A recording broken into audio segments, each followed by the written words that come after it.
No, you don't need the. I'm doing this my way. He a legend, he a legend, he a legend.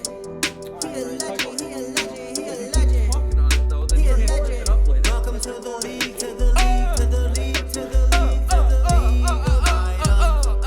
Welcome to the league, to the league, to the league, to the league, to the league of items. Welcome back to Summoner's Rift. After a shocking victory for V5 in Game 1, FPX came storming back, winning Game 2, and in Game 3, LWX looks to castrate the big dick bot lane, ulting PP God, and allowing Do&B to do his thing to Bard and Wee Wee, who cried wee wee wee all the way home, as Sam D was put in the dirt.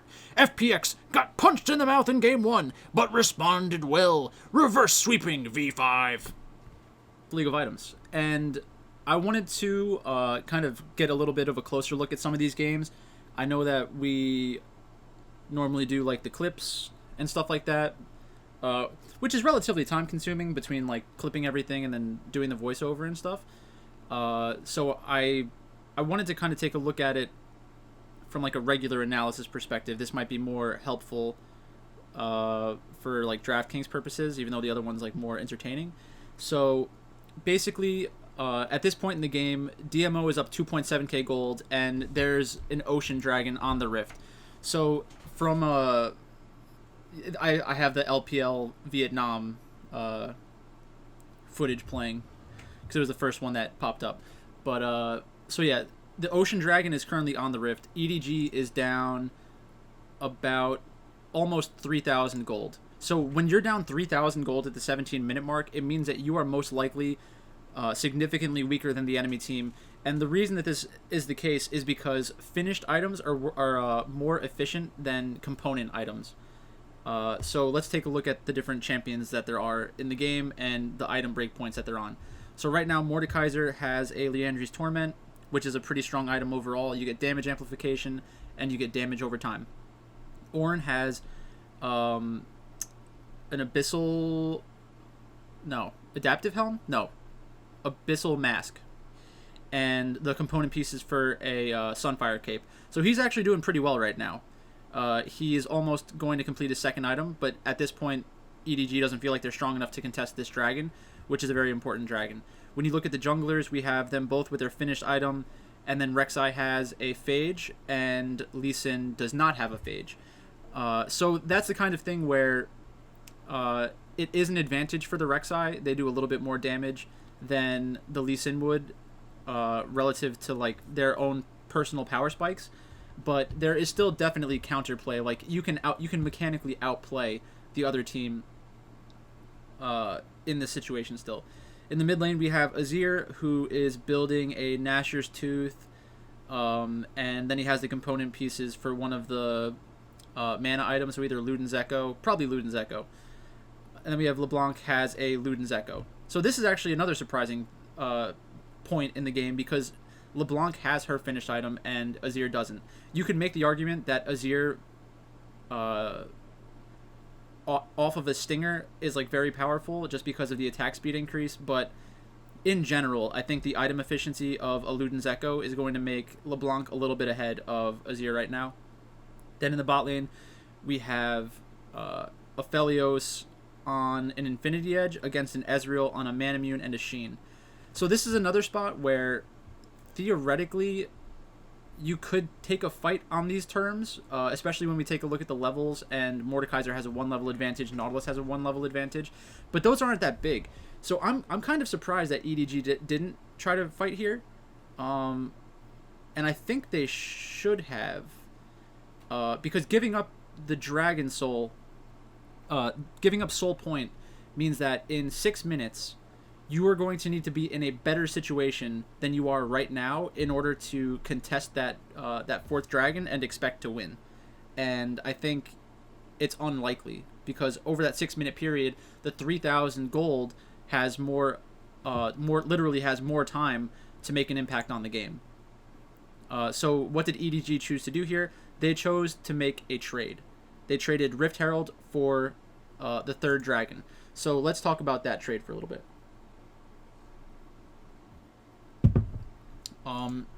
So right now, EDG is down 1 tower.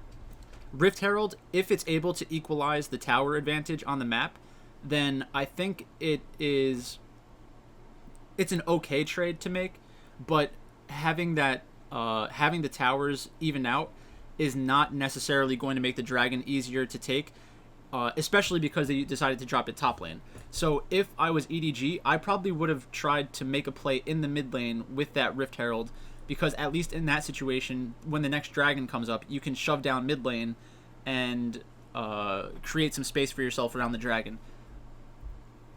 But again, they're in a losing position right now, so you kind of have to take what's given to you on the map. Going for the Rift Herald trade, one of the side effects that one of the consequences they may not have anticipated is that they were giving up lane priority mid lane and bot lane. So it's really just a good job by Dominus to take the dragon and then instantly recognize, okay, their top lane, can we make a play elsewhere on the map? Alright, so yeah, basically that's a pretty important part of the game. Let's take a look at the next dragon fight and then reevaluate if their decision to trade was a good idea or not. What?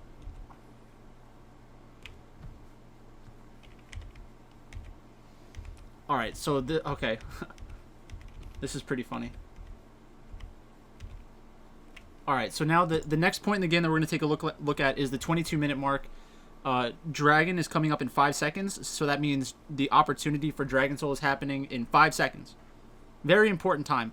Let's take a look at the minimap. So right now, all 10 players are standing in the mid lane. DMO still has their mid tower. EDG does not have their mid tower. So in general, like if you take a look at the minimap, you would expect the wave to kind of even out at this point right here, which is pushed towards EDG's base. And the reason why this is a bad thing is because if there is a fight that breaks out around the dragon pit and DMO wins the fight, then DMO would be able to run towards their minion wave, shove in mid lane, and take between 1 to 2 towers and the inhibitor. If it were later in the game, they could theoretically end the game. So that's why they're always contesting the mid wave. And then it's also a good opportunity to like pick off the enemy team. I think it should be mentioned that if you're EDG, you should probably consider not caring about the mid wave and thinking to yourself, I'm trading a tower or 2 towers for the dragon, because it's probably still worth it at that point. Like the dragon buff itself is worth thousands of gold. Dragon Soul is worth at least 2,000 gold, I think, and your second tower in mid lane is worth 500 gold.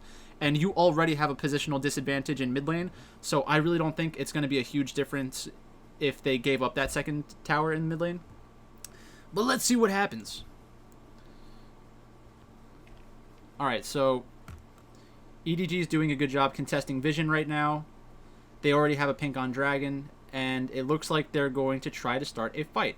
So if you're Dominus, you are ahead by 3,300 gold, and you have 3 dragons. You should be able to win this fight, assuming correct play. So let's slow it down, actually, because I haven't watched this fight, although I do know how it ends because I just saw the screen.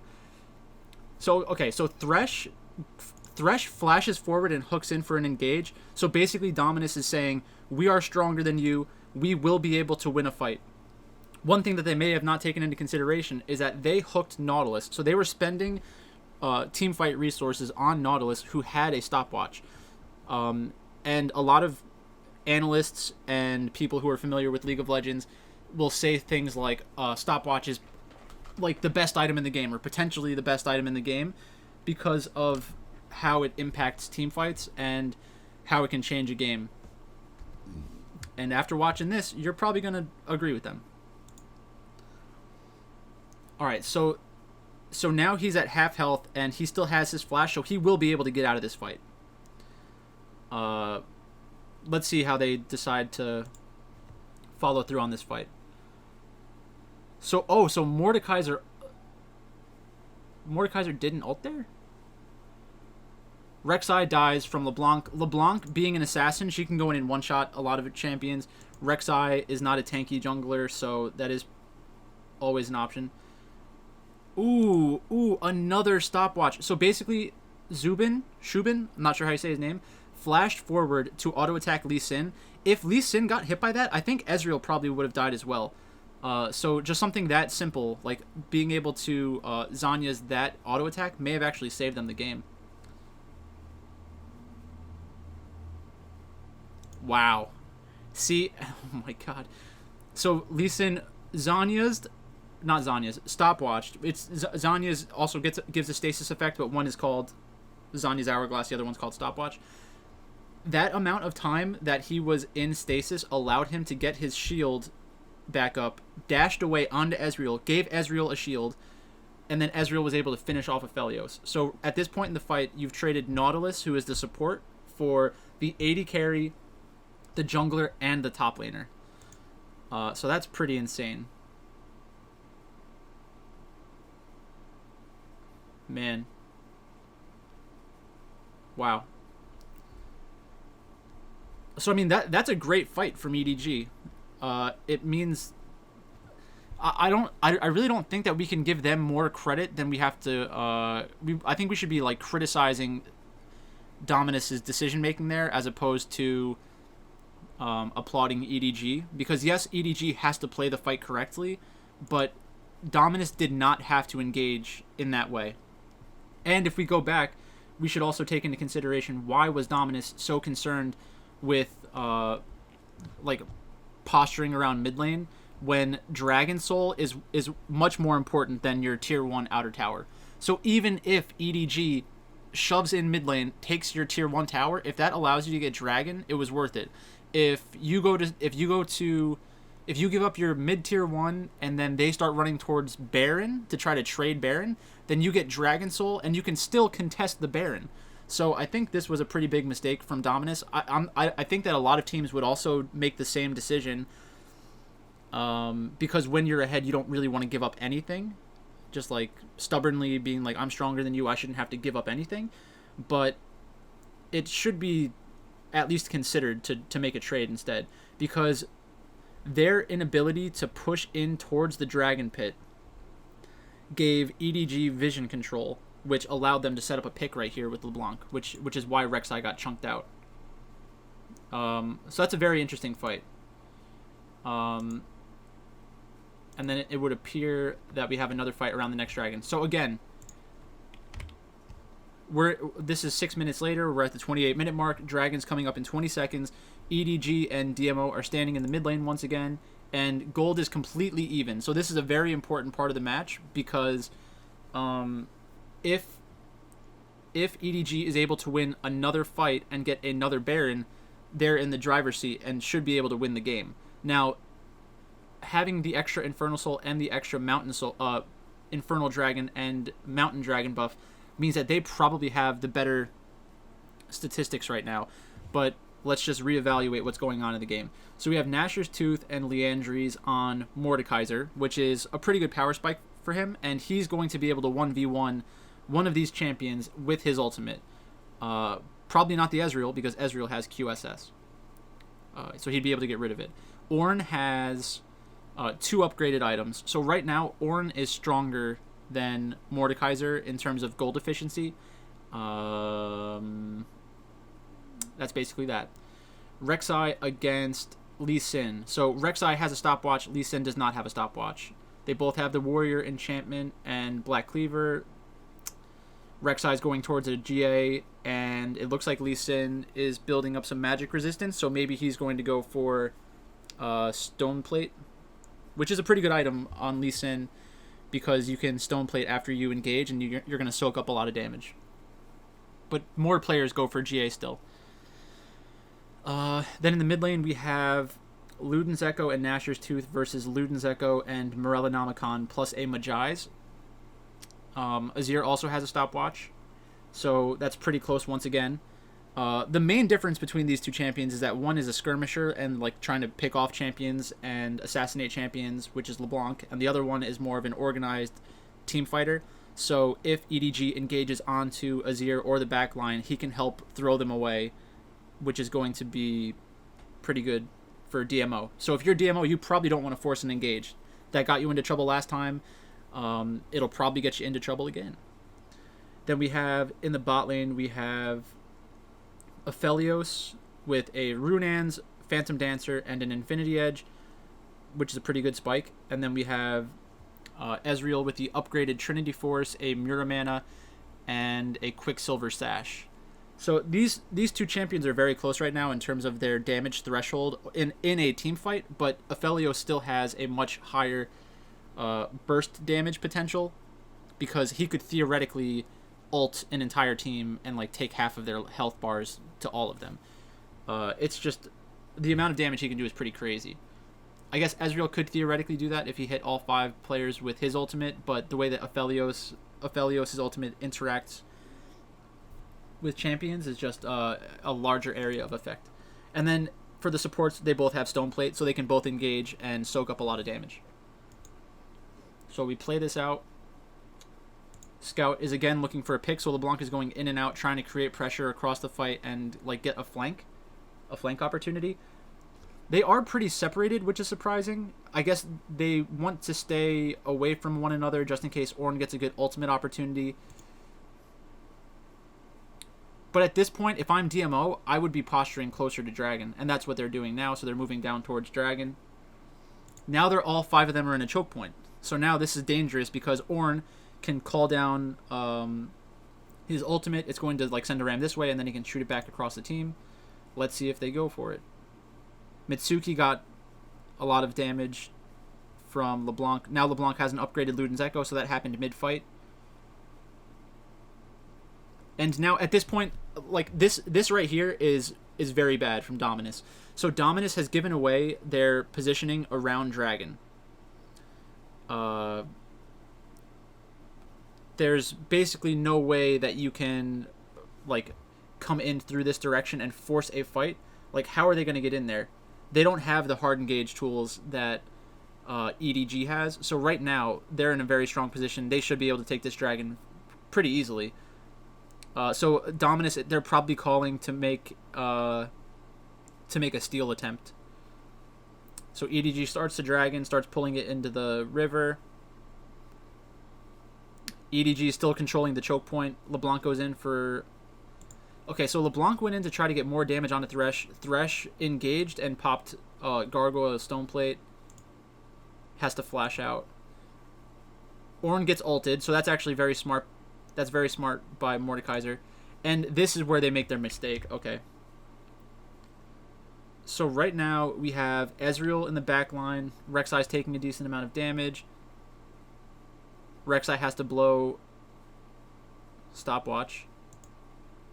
Azir went in to try to shuffle into the back line and send EDG back into DMO, which would allow Aphelios to ultimate. So Azir shuffles in, ults the team backwards, and then Aphelios would have a gigantic clump of champions to use his ultimate on, which would have been a good combination. Let's see if they can get it off. It doesn't look like it. Alright, so yeah, he was stun-locked coming out of the Hourglass, and he wasn't able to get a good ult opportunity. So right there, Aphelios gets 1 kill, but already in the fight, it's 3 for 1. They had to spend a lot of resources to take down Ornn because Ornn's a gigantic tank. Scout has still not been touched in this fight. Jai is just on the Dragon at this point, and it looks like they give it away. BBD gets another kill. So, I mean, EDG did a great job getting back into this game.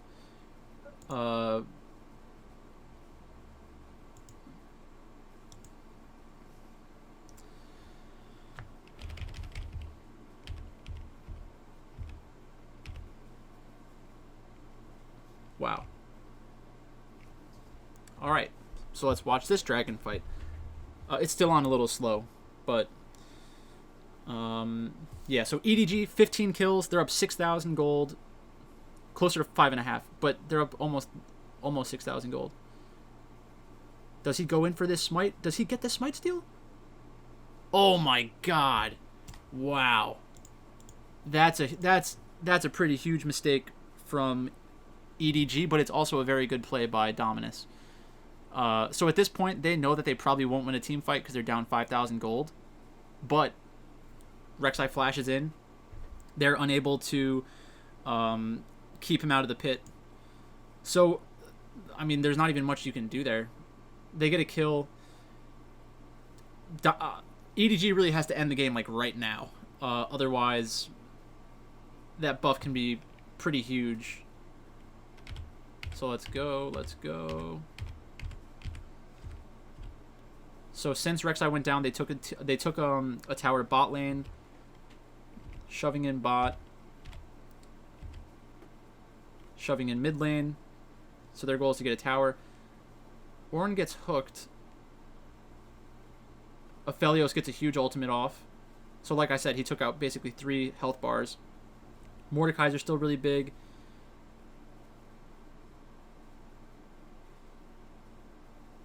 Aphelios is really the one you have to watch out for right now. What the hell was that? What was the plan there? So Scout goes in trying to assassinate and goes for a double W, gets knocked away by Azir. Oh my god. So that's a pretty huge mistake. They probably thought that Azir did not have... No, Azir had to have ultimate there. Wow, what a game.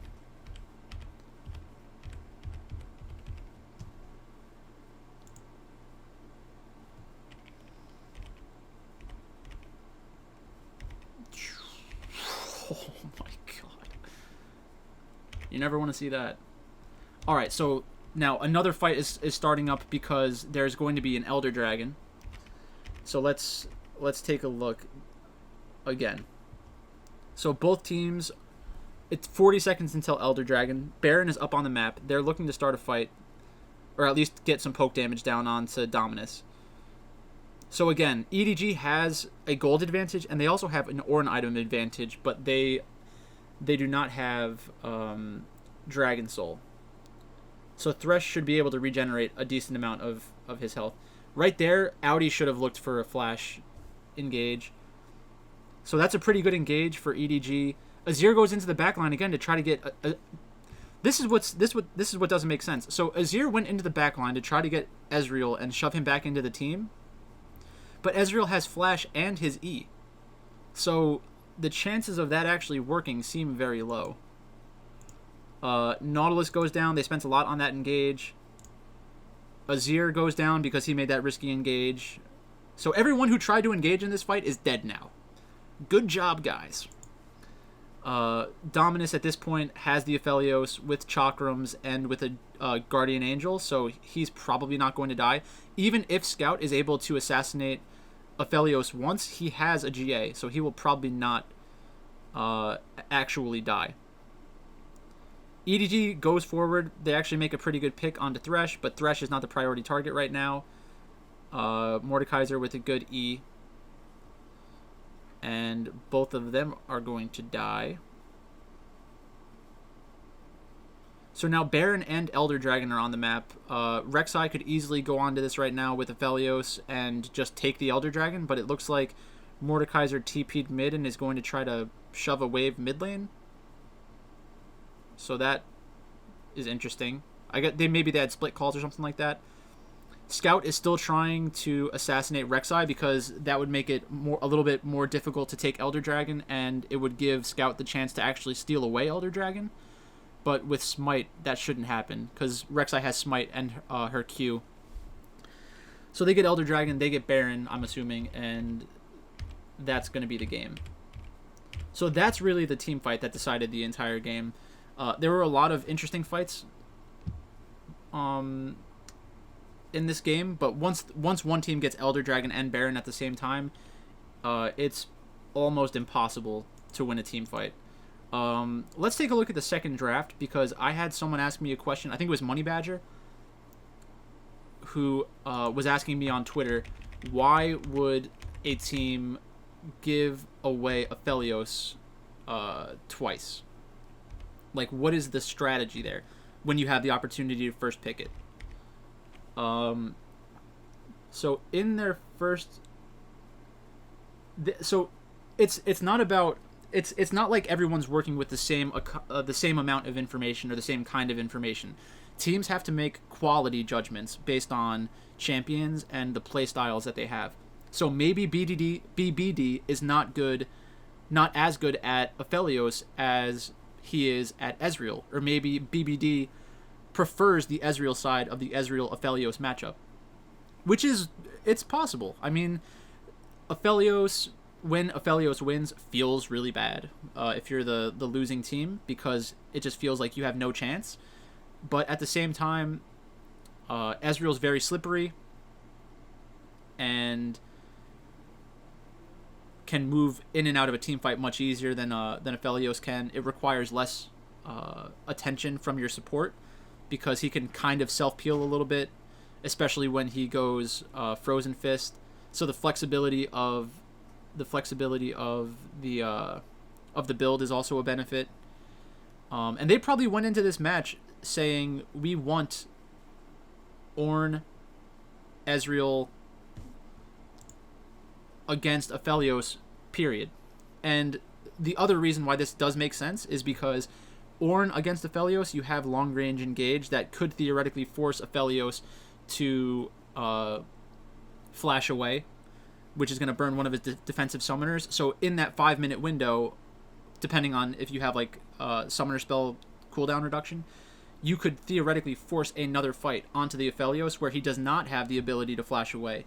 And then, that's when you can pick him off for free. And maybe they're not afraid of Shubin on the Aphelios at all.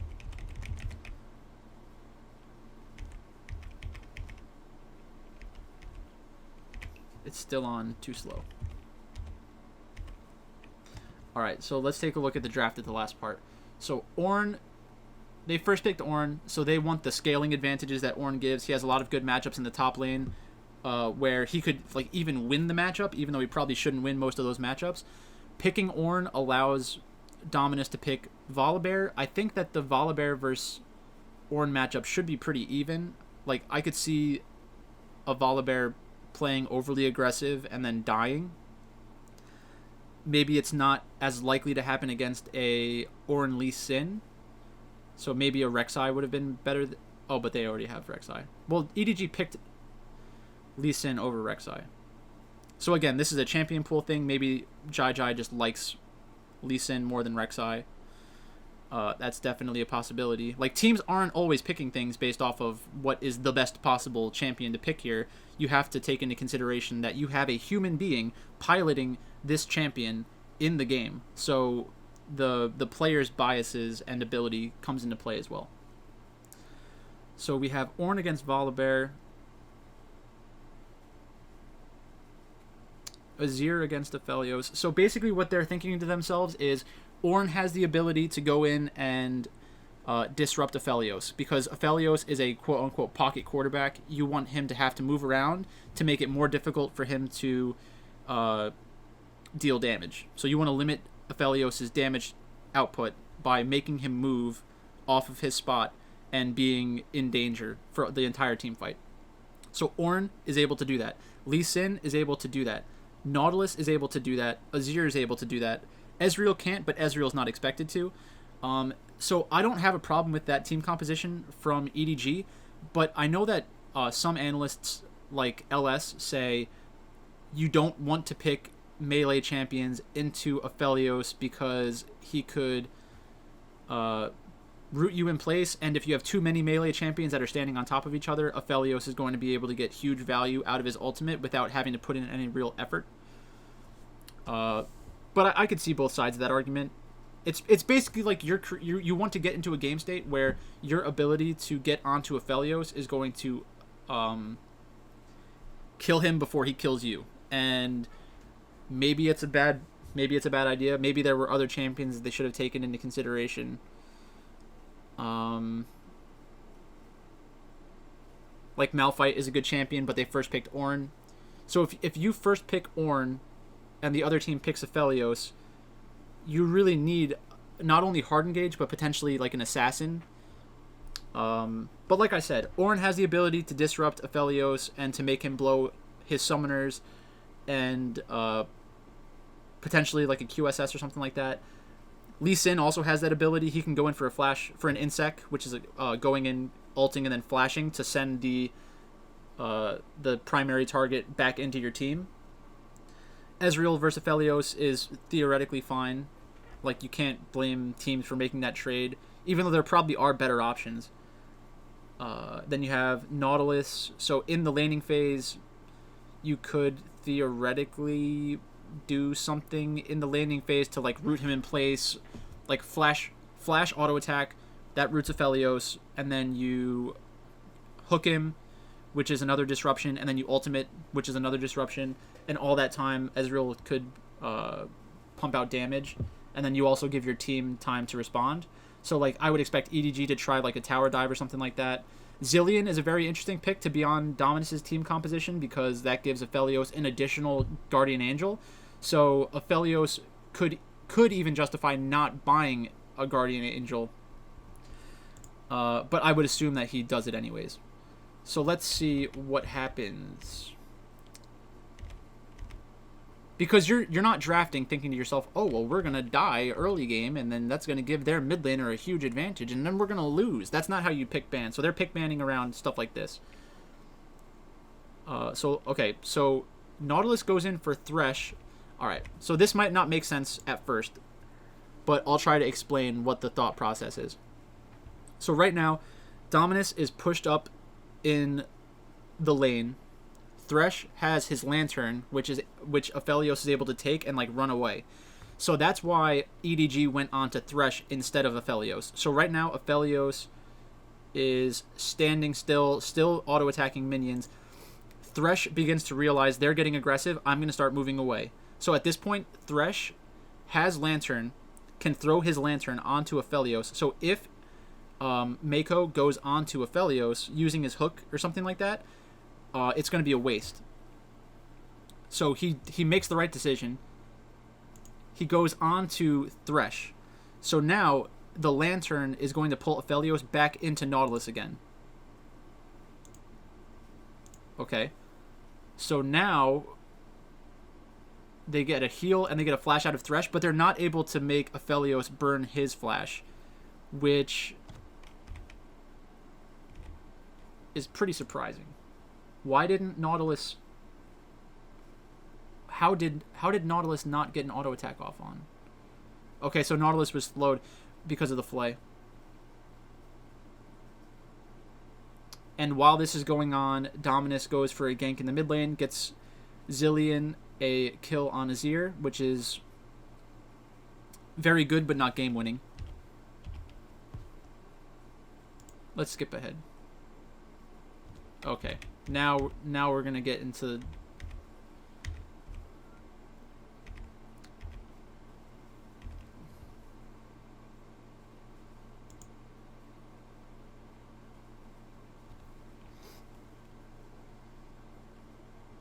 So they're fighting over Scuttle right now. At this point in the game, Aphelios does not have any kills. It's basically even in the bot lane. Ezreal went back and got a Sheen first instead of Tyr because they probably realized that this is a somewhat aggressive lane matchup. Or, not aggressive. It's a volatile lane matchup where if Dominus decides to start sending resources bot lane and trying to get multiple kills, or fighting around a dragon or something like that, that could be a problem. Because if you go for Tyr, you're not going to be able to contest anything. So Dominus makes the move first. Nautilus gets caught out. Now Aphelios has a kill. So Aphelios is starting to move ahead of Ezreal in terms of item timing, which is going to feel pretty bad for the Ezreal. The wave is also pushing away from Ezreal. Alright, let's move forward. Okay, so here, Dominus is up 2,000 gold. We're on a dragon fight. Thresh gets hit by an ultimate. They're able to take out Thresh. Now they're going for the dragon. Do they lose dragon here? Or do they lose a team fight? Alright, so right there we had Zilean use his ultimate on Volibear. They should just finish off the dragon. they get the dragon. Volibear comes back to life and is doing a decent amount of damage. Aphelios is in a pretty dangerous spot, but Aphelios does Aphelios things and still manages to get a couple of kills. So this is where the game basically ends. Alright, so Dragon has gone down. So if Dragon goes down and nothing else happens in this fight, EDG has done a good job, even though it's 1-for-1. But it's not going to stay 1-for-1. So Lee Sin kicks away Volibear and manages to get out. But now Aphelios is pumping out a ton of damage. How does Azir die? So Azir is right there. Azir probably got stunned again and taken out. Alright, and then now it's game over. Aphelios gets 3 kills. So this is the thing that feels bad about Aphelios. A lot of AD carries could get those 3 kills right there, and you're going to probably lose the game if the opposing AD carry gets 3 kills around a dragon fight. So then you need to ask yourself, could any other AD carry play in that team fight the same way and get that gigantic of an advantage, be able to pump out that much damage? The answer is probably yes. The answer is yes. There are other AD carries who would have been able to do that. Like if you switched the Aphelios and the Ezreal there, the Ezreal could probably do that. So basically it's like Aphelios is one of the flashiest champions in terms of how they're able to pump out damage, and it sounds kind of silly, but the visual effects that are accompanying his abilities, the long range of his abilities hitting multiple champions, the fact that he builds a Runaan's Hurricane means that when the enemy team is clumped up together, his auto attacks get value against multiple champions, not just one champion. So if you have a single target champion against an area of effect champion, and the area of effect champion is getting auto attacks onto multiple champions, you're going to feel bad. And that's kind of what happens here as well. So right there, Aphelios is only attacking one person. Now when he attacks this, he's getting damage off on multiple champions, both of the carries at the same time. Now he's getting it onto Nautilus and Azir at the same time. And he also has crits, so every time that he crits, a lot of health is going to disappear. So in my opinion, that's when the game is basically over. But they keep it pretty close. Gotta respect it. And I think this probably just comes down to EDG being a good team fighting team. Because this should not... How do we get to 16 to 19?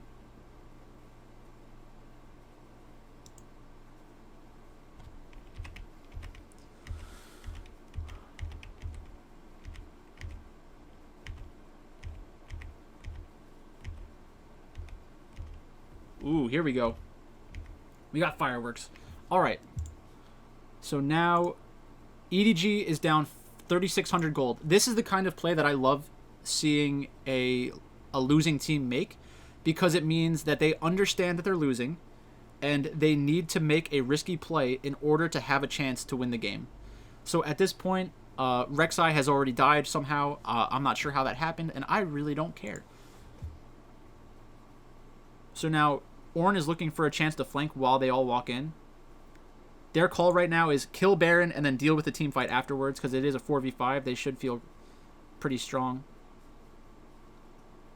Okay, so Ezreal and Lee Sin finish off the Baron. Scout was hooked at one point. He had to use his Zanyas. But now it's a 4v5, so they should be able to win this fight. Alright. Azir got an ultimate onto three. Is able to send his soldiers piercing through a couple of champions.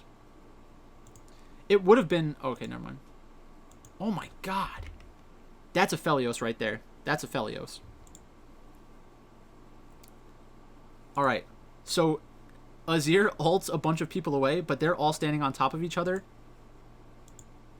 Aphelios ults into that pile of meat, kills Nautilus and Azir basically instantly. So now it's BBD and Jai and Ornn against Volibear, Zillion, who has already used his ultimate, Aphelios, and Thresh. So what happens? Thresh goes down? No. Aphelios has his GA popped.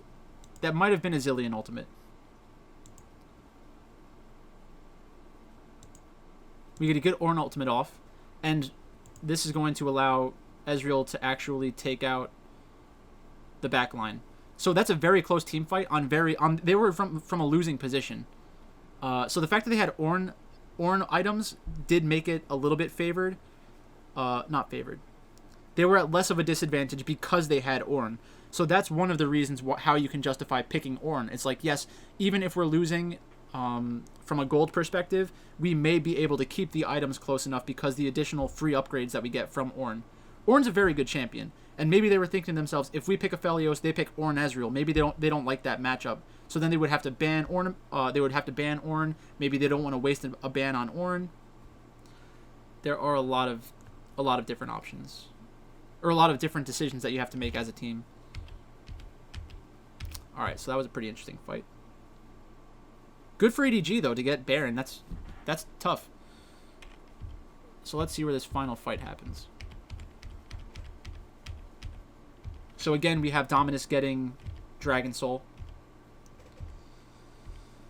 Baron's on the map. Dominus is going for a Baron, so this should be the last fight of the game. Oh, man. So Thresh is able to get a hook onto Azir somehow. That's just a mistake by Azir not being ready for that. But at the same time, it's a good play by Dominus. You can't really blame him too much. You're not going to hit a max range hook that often onto a carry. So Dominus realizes, okay, we're on Baron, but we just got a hook onto Azir. We should turn and fight this, like, immediately. So Azir has to blow his ultimate, or blow stasis. Ornn is looking for an ultimate. Azir gets an okay ultimate off, but nothing crazy. Aphelios gets knocked up into the air, but is already doing a ton of damage. Rek'Sai ults and doesn't really get anything for it. Uses stopwatch. Aphelios ults and misses everyone. Azir's getting a ton of damage off. Aphelios gets his first kill of the fight. Flashes towards the Ezreal because he knows that he does a little bit more burst damage. Ezreal really needs to poke you down. So that is another reason why it's a tough kind of trade to make, where you're giving up the Aphelios to go against Ezreal. I think if a late game Aphelios is up against a late game Ezreal, and the late game Ezreal doesn't have the chance to like either poke down a little bit or land a WQ first, then Aphelios is always going to be able to get more damage off. Yeah. Yeah, so, I mean, good job by Dominus. Pretty surprising. Going into the next match, FPX and V5. So this was a match where I thought, I was telling this to people on Twitter and in, like, DMs and stuff like that. I kind of expected this match to go somewhat low scoring because V5, when they win, sometimes they have wins that are low scoring, and then when they lose, they really don't give up that many kills either.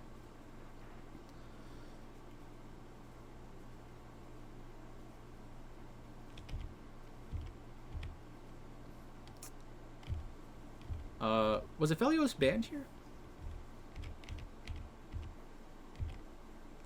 Alright, this is not what I want to look at. Actually, I kind of do have to see that first fight. Alright, so Mole is kind of in a dangerous spot right here. They're looking to take down Dragon. Crisp just dies. Mole gets 6.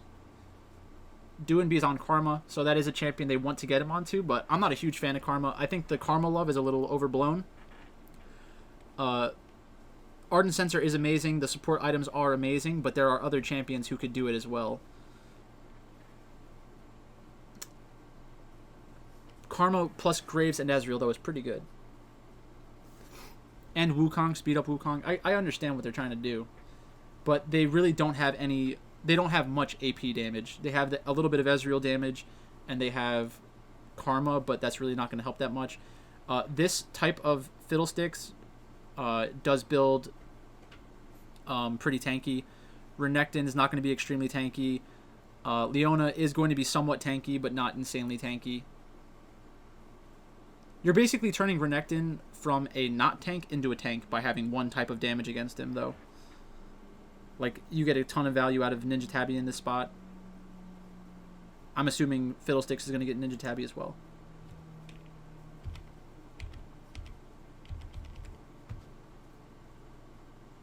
Alright, so now they're up 2,000 gold. So as long as they don't make any huge mistakes, they'll win this game. That's potentially a big mistake, but...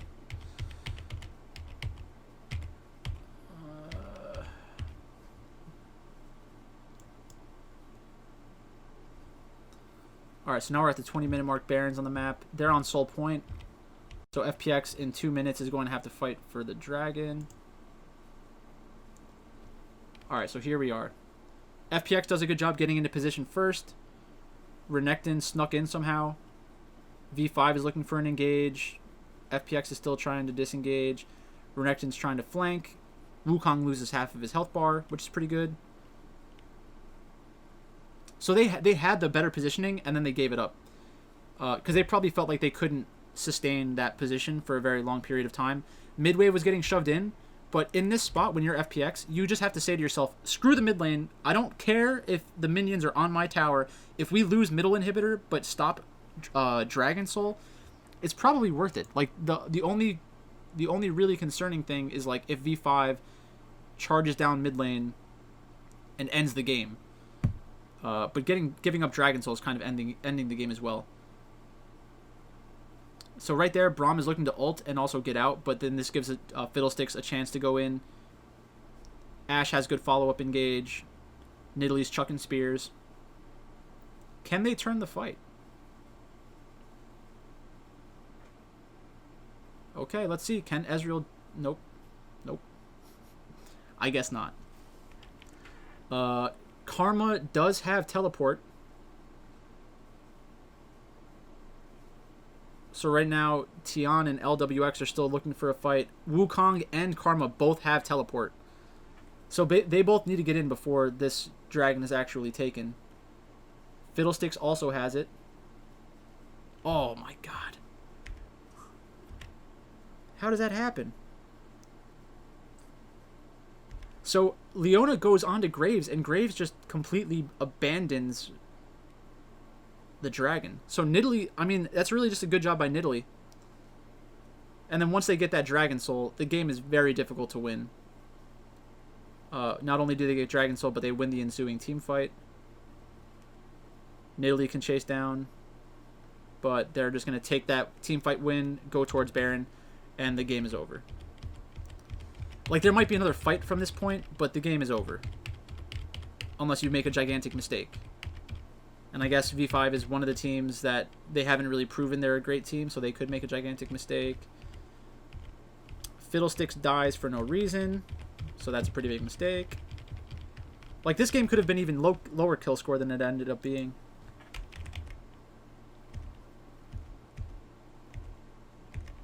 Yeah, they only got 2 more kills and then just forced the issue. I mean, good job by V5.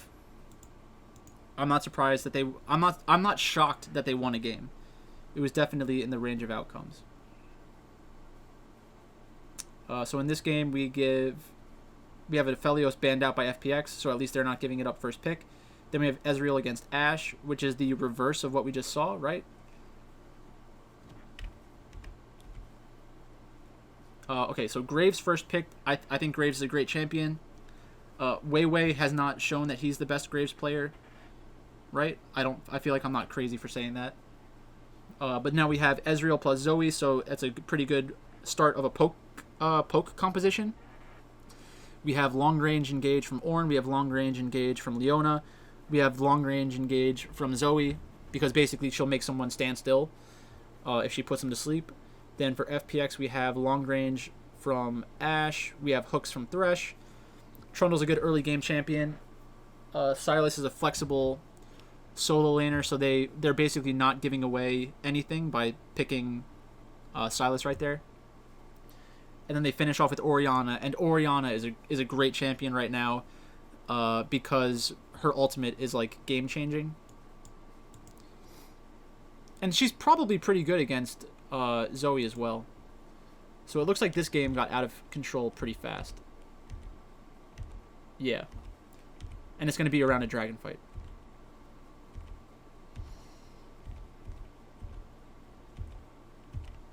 Alright, so right now we're at the 6-minute mark. This is going to be the first dragon take of the game.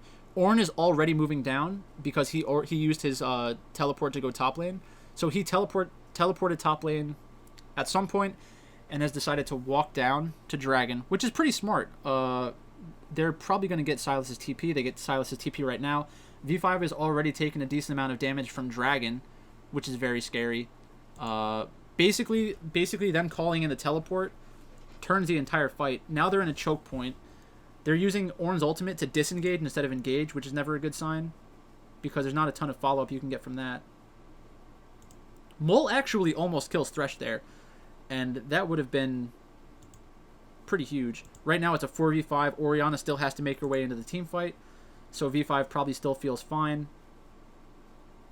This is one of the reasons he picked Silas. So Silas stole Ornn's ultimate and is doing the exact opposite. So now he's kind of also using it as a zoning ultimate to disengage, get V5 away from the Dragon Pit. Now Mole is separated from the rest of his team, which is bad.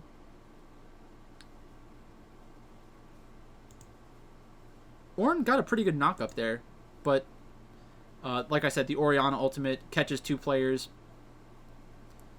and 3 go down, and they get the dragon. So that's basically like they basically got a fight that's worth 2,000 gold right there. Going into that fight, it was 9,500 to 9,300. And I'm guessing there were shutdowns involved. So they got 1,000 from those kills. 1,400 from those kills. Plus the dragon.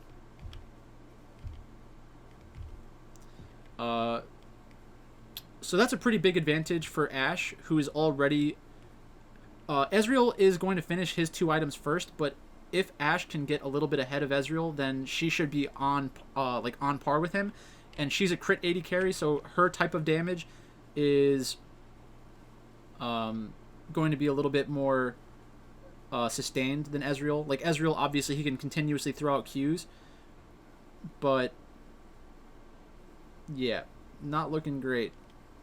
You basically need to get ahead as Ezreal against Ashe, because she'll basically be doing more focused damage during the team fights.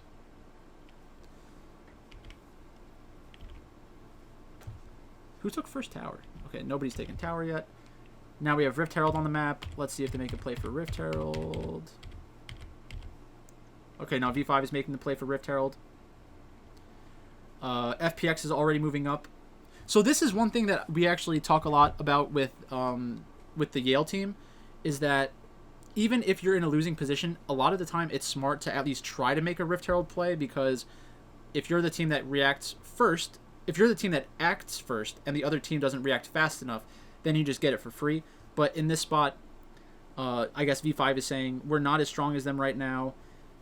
If they respond, we'll give up the Rift Herald and we will try to take turret plates bot lane. So this is a huge mistake by V5.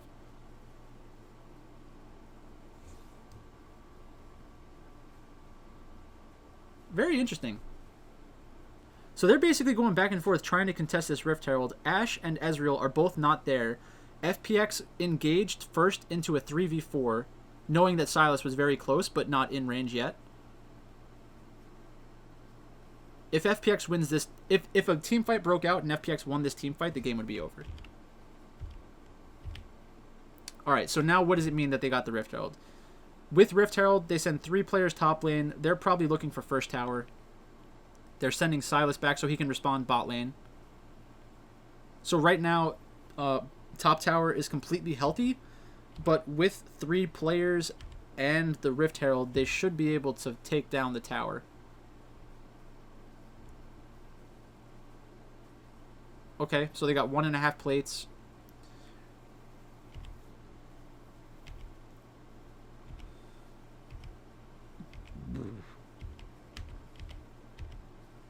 still haven't used Rift Herald. Now they're resetting. Dragon's coming up in 15 seconds. So now the two options for FPX are contest Dragon, fight Dragon. If you win Dragon, you can drop Rift Herald mid or bot lane. It's better to take mid lane, but it's easier to take bot lane.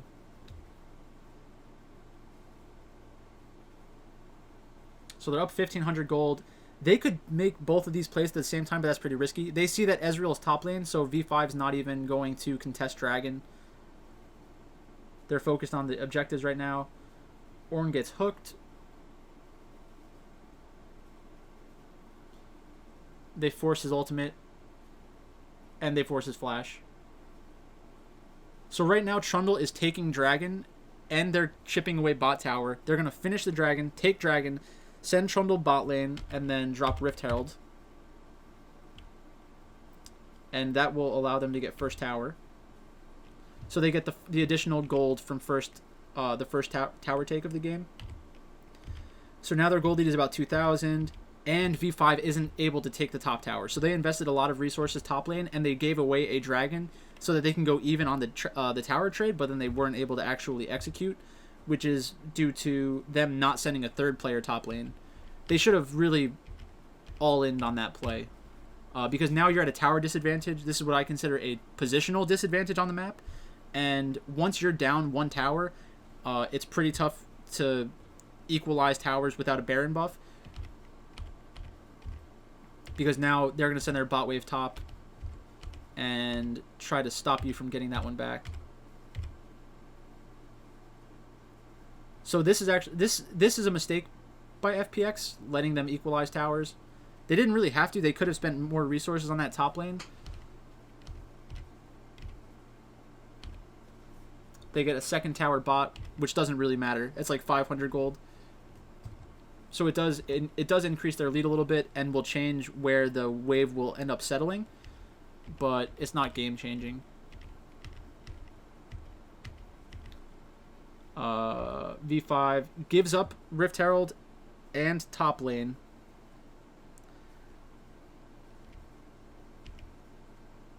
They're probably focused on the next dragon. They don't want to give up soul point. Doomby does a good job holding mid lane by himself. And now the dragon is up. So Ashe hit a long range ultimate there onto Zoe. It doesn't really matter. They're collapsing onto dragon, but Trundle is dropping Rift Herald in the mid lane. Mid lane should fall. Like, this is a spot where FPX could just say, we're going to take mid tower. Even if we have to give up one dragon, it really doesn't matter because it's the Cloud Dragon. Which I think is okay, but people don't give enough respect to the Cloud Dragon. It's still worth a lot of gold. You'd rather have it than not have it, is basically how I look at it. If you don't have to give anything up for it.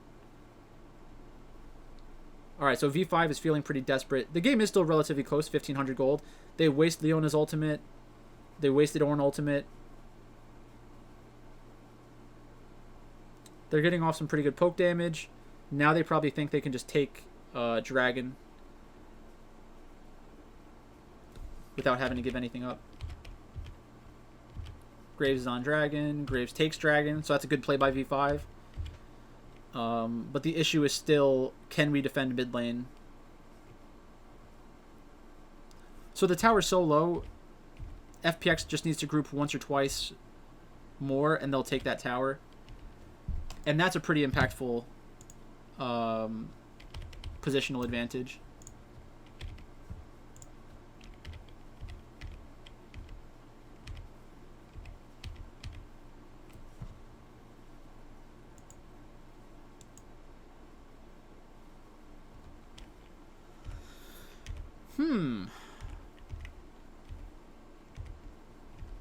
Okay, so this is pretty risky.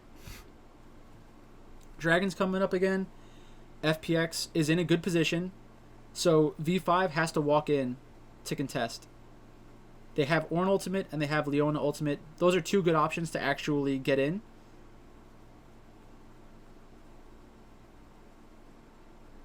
FPX gets that dragon. They walk into a choke point, which is very dangerous. Wait, what? Oh, Khan stole away Leona's ultimate. That's pretty smart. So that's a good way to help try to disengage. Ornn gets a decent ult off. Khan gets a stun onto Ezreal, Ornn, and I think Leona as well. And then they were looking for a chance to get an Orianna ult off, but that didn't work out. Now Orianna gets her ultimate. Gets exhausted and has to flash away. So they basically just traded some summoners and mid tower for Dragon, and now they're on Soul Point. Now they can force another fight 6 minutes from now, so at the 30-minute mark.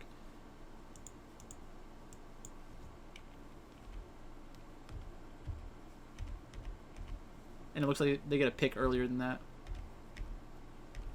So they force the same kind of fight around Baron. They're only up 2,500 gold, so this is somewhat risky, especially when the other team has Ornn. So the gold difference is probably, when the dragons are taken into consideration, it's probably 1,000, 3,400 minus the Ornn ultimate, minus the Ornn items is probably closer to 2,000. But in that spot, their position is worth a lot of gold as well. I know you can't really quantify positioning, but it's an advantage. So it's an advantage, so V5 would have to have a larger gold lead in order to overcome the positional disadvantage that they're in, is what I'm saying. So a risky call by FPX, but this is one of the reasons why they were able to win a world championship, is because they know when they're supposed to make those kinds of plays.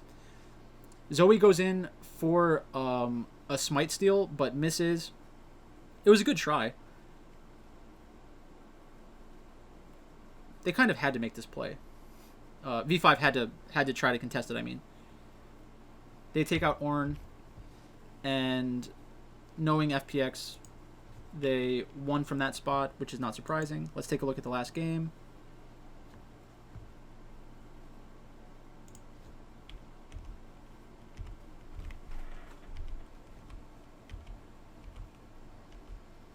Like, I feel like I watched this part of the game, but I think I was going in and out of consciousness, like, while I was trying to sleep. So let's see. Oh yeah, I saw this. So basically, Ezreal and Bard are under tower. There's a big wave, and the second wave is collapsing. Graves and Rumble are both looking for a dive opportunity in the bot lane, which is pretty smart. Nautilus is looking to start the trade by keeping Ezreal in place with his passive. Ashe is already doing damage. She goes in but has to get out. Rumble has his ultimate, so they're both sitting ducks. And that's a good dive by them. So they get 2 kills for that. And then does Khan die here? Okay, so Khan almost got a kill there, but they're both low in lane now. And then he ends up dying. Yeah, Trundle came up and got the kill. Or Syndra came up and got the kill.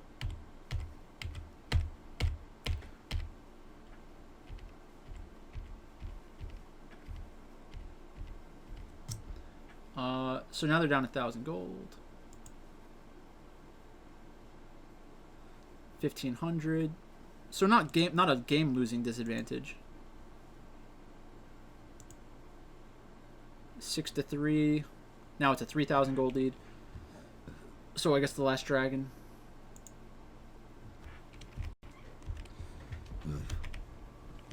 So these are the points of a game that are like easy to predict. Like every 6 minutes, you can basically guarantee that there's going to be some kind of dragon fight, unless the team that's in a losing position says we can't contest, or the team that's winning says we don't really care about that dragon, we'll take some other advantage on the map. So Nautilus engaged, good Rumble ultimate, pretty good Ashe ultimate. She got very lucky that she still wasn't on Rumble ultimate while she was stunned. Otherwise, her health bar would have continued evaporating.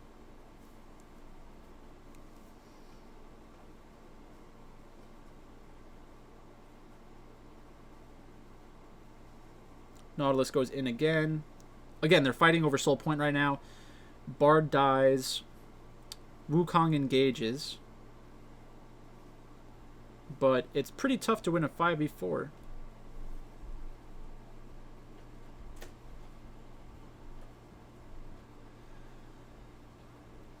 right, FPX wins.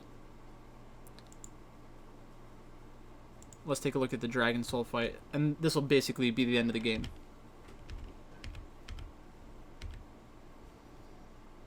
So 10 seconds.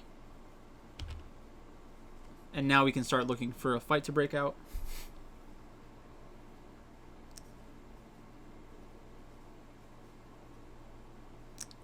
So FPX is only up 2,000 gold. V5 has done a good job keeping this relatively close. Volibear goes in on a Syndra, tries to get the kill. He fails. It was very close, but he failed. Graves was able to take out Dragon. And that wasn't really the items making the difference in that fight. It was mostly the positional advantage and just like the character's abilities. So Rumble's ability to zone Syndra away with his ultimate allowed Volibear to go in and for FPX to take the fight. Syndra was the strongest champion on V5 at that point, so eliminating her from the larger team fight basically guarantees victory for FPX. And that is the last game from last night. So I hope you found that informative. That's enough of the review section of this. Let's go over the bets from Sunday. All right, so let's go over the picks from Sunday. So some surprises, but let's just go through it. So Vici against LNG.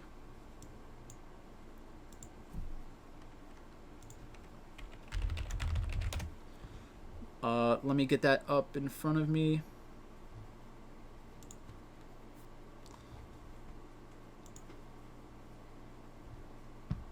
Vici against LNG. They lost the first game. They had Graves. Game 2, they were given Aphelios. Game 1, Aphelios was banned, and they lost. Game 2, Aphelios was not banned, and they won. Game 3, they were red side. They banned Aphelios, and they won. So Leon played Graves. Leon played Nidalee. Leon played Volibear. So that's better than the pool that he's been showing recently. In their second game, LNG left up Aphelios. So I'm assuming Vici Gaming picked that first overall.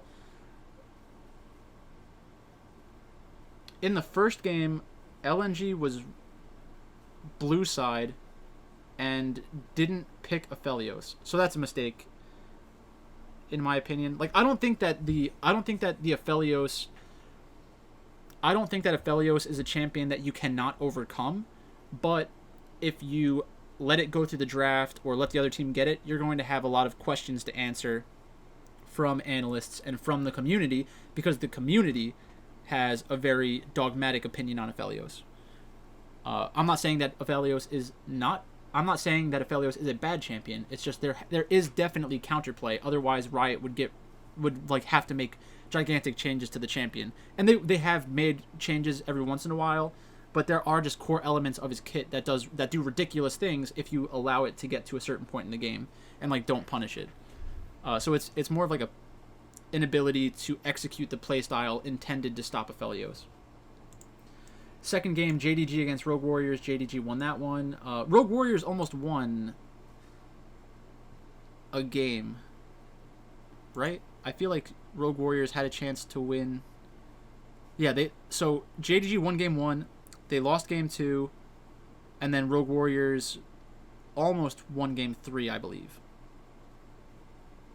Or was it they almost won game 1? They almost won 2 of these games. Pretty impressive from Rogue Warriors. Which is not that surprise. Well, it makes sense to me because Rogue Warriors was playing Haro instead of Yudong. So crazy how when you play the better jungler, your team does better. Pretty wild. DRX against Aphelios. DRX against the Freak of Freaks. I picked DRX. DRX won. They played a very interesting composition in game 1. They had Karma, Morgana, Ezreal, and Braum. And it was like a very low damage team composition, but it made sense against the other team. because the other team had like Twisted Fate, who's not going to do a ton of damage anyways. And yeah, it was a very interesting team composition. It was a very interesting game to watch because they were able to execute the game plan flawlessly. I would definitely recommend watching that one. T1 against Sandbox. T1 won that series easily.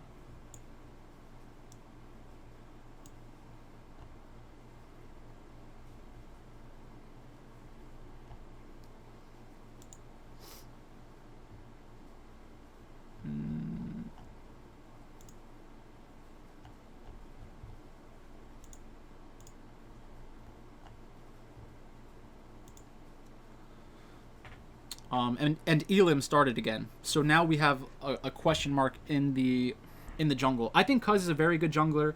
He has been good for about like the entire season, but he did pick up some loss at the midseason cup. They lost to DRX. I guess they thought he was a problem. They lost in a Nidalee versus Lee Sin matchup against the Freak of Freaks. Maybe they thought that was his fault because they benched him after that point. I would be surprised if Elim took over the position for the rest of the season, but I could also see it going back and forth a little bit. Elim is slightly younger, but only by a year, so this isn't going to be like we're playing for the future kind of thing. All right, next up, we had Pain Gaming against Flamengo. Flamengo won. No, we had Pain Gaming against Flamengo. I picked Flamengo, but Pain Gaming won. Two reasons why I picked Flamengo. I think that Pain Gaming they are the Dallas Cowboys of Brazil, so I always want to pick against them. Flamengo has Bvoy, which I think is better than BRTT, so that's another advantage. I figured Flamengo had a good chance to win. They lost. Santos against Vivo Kid. Santos is my favorite team in Brazil. They won. I'm actually putting together a video on them. INTZ against Furia. I picked Furia because I still think INTZ hasn't beaten anybody that's actually good. So these are all basically coin flips. And if you're getting a little bit extra edge on Furia, then that's the side that you should probably be on, even though it is only like 55-45 or 65-45. Kaboom against Prodigy. I picked PRG because I thought they had more value on their side, and I like FNB in their top lane. He's a pretty good player, but lost that one. TSM against 100 Thieves. The last few times that TSM and 100 Thieves have played, they've gotten into very late game team fights because they have similar styles, and they want to play around the objectives and play around these big team fights. Bjergsen ended up winning the game by backdooring the Nexus, which was pretty cool. It was a good play by him, looking for that kind of opportunity, knowing that his team was about to lose Elder Dragon. Then we have C9 against Immortals. C9 won. That's not surprising at all. Then we had FlyQuest against Golden Guardians. This is a game that Golden Guardians had no business winning. I hated their draft. I thought that there was no way they could really take out the multiple tanks from FlyQuest without FlyQuest making some gigantic mistakes, and FlyQuest made some gigantic mistakes. So that's how Golden Guardians ended up winning. I guess I should be giving Golden Guardians more credit for being able to put the game state into a very questionable spot for FlyQuest, where they had to make some tough decisions on where they're defending on the map, how hard they're going to force objectives because they are being split push against by Twisted Fate. So Golden Guardians did play a role in forcing a bad decision from FlyQuest, but if FlyQuest is going to think of themselves as a top team in North America, they can't make those kinds of mistakes often. Then we had EG against Dignitas. EG won. So that was my Sunday. I didn't plug those into the sheet, but I went 3-1 in LPL LCK. I went 1-3 in Brazil, which is bad, and then I went 3-1 in North America, which is good. So I'll throw those in later. Let's take a look at tomorrow's matches. I think it's a 2-game again.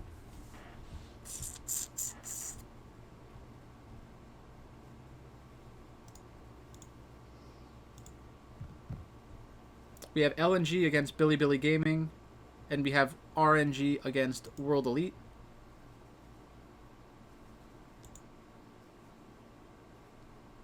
All right, so it is another 2-game slate.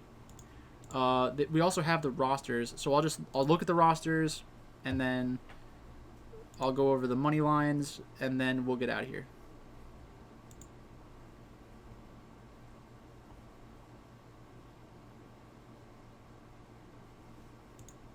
Nice. So congrats to Steampunk Mario.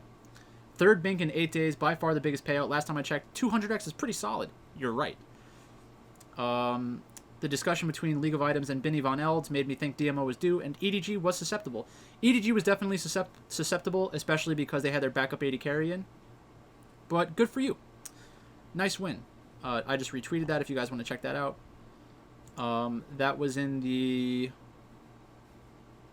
15k Elder Dragon?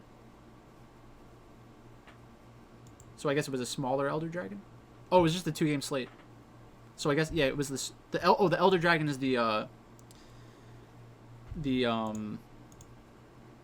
20 entry max, right? Yeah. Alright, that's pretty cool.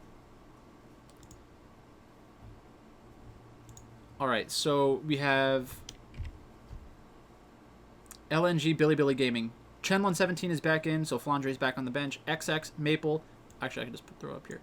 Iwandi, so instead of Dwan, so Dwan got benched. Kingen, Meteor, Fofo, Wings, and Zinmo. Meteor has not been playing.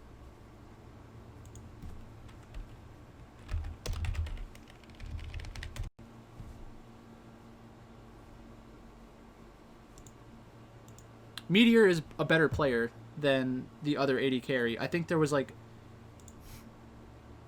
yeah, best 16 was playing. So I'm pretty sure Meteor had a problem with Fofo or something like that. There was some kind of drama going on within the team.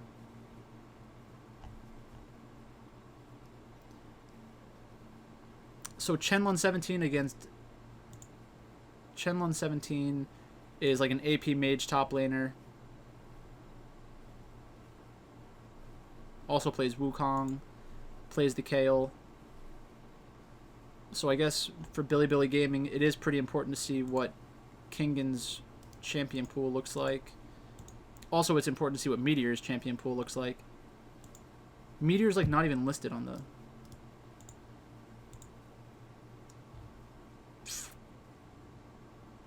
Alright, so Meteor... Elise, Graves, Kindred... And that's a Kindred from a while ago. That's a Kindred on 10-6, so that's a good sign. He was playing it almost immediately. Had some good Graves games. 4-0-5 against LGD last split. So beating Peanut's always a good sign. Kingen...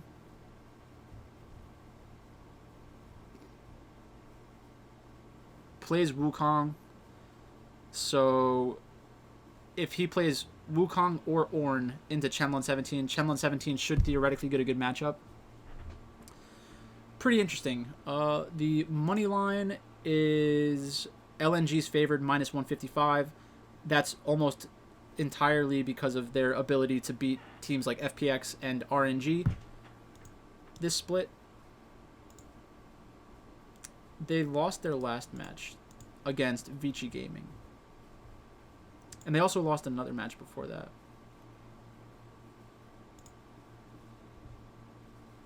Yeah, so they went, beat FPX, beat RNG, lost to E-Star, lost to OMG, lost to Vici Gaming. Now they're on a losing streak. That's kind of scary. Billy Gaming, lost to V5, lost to Top Esports. Interesting.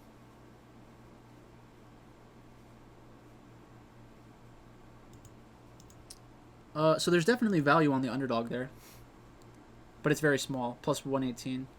Second match, RNG against World Elite New, Xiaolong Bao, Cryan, Betty Ming against Morgan, Beishang, Teacher Ma, Jiaomeng, and Missing. So RNG is playing Cryan over Xiaohu. I hope that RNG loses every single match until Xiaohu comes back. I think that Xiaohu is a better player than Cryan, so I think that I want Xiaohu to be traded now. That's basically my stance on that.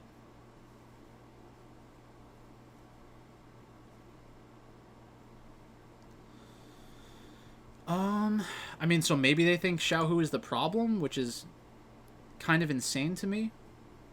Xiaohu looked good. I mean, they beat JDG. Like, I just don't get it. Yeah, so that is interesting. It's minus 115 to minus 115, so it's 50-50. And that's about it.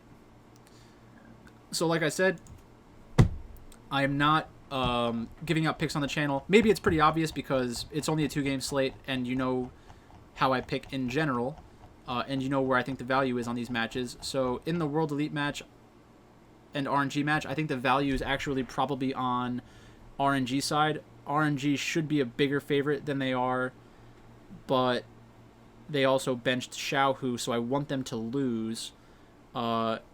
This might be a point in time where I take all of my negative energy towards JDG and officially shift it over to RNG until Xiaohu comes back, which will obviously desecrate and disintegrate RNG's chances of winning. So that's where I'm at. I know it's a pretty long video. Hope you all stuck around to get all the good info. Thanks for watching. I'm putting out another video either today or tomorrow on Santos, but otherwise I will see you tomorrow with a video more similar to this one, where maybe I do a little bit more analysis if the games are interesting. I'll probably do like one Esportscenter clip and then analyze one game instead of all the games, but let me know in the comment section what you preferred, because I do want to make content that everybody wants to watch. So thanks again for watching, and I'll talk to you tomorrow.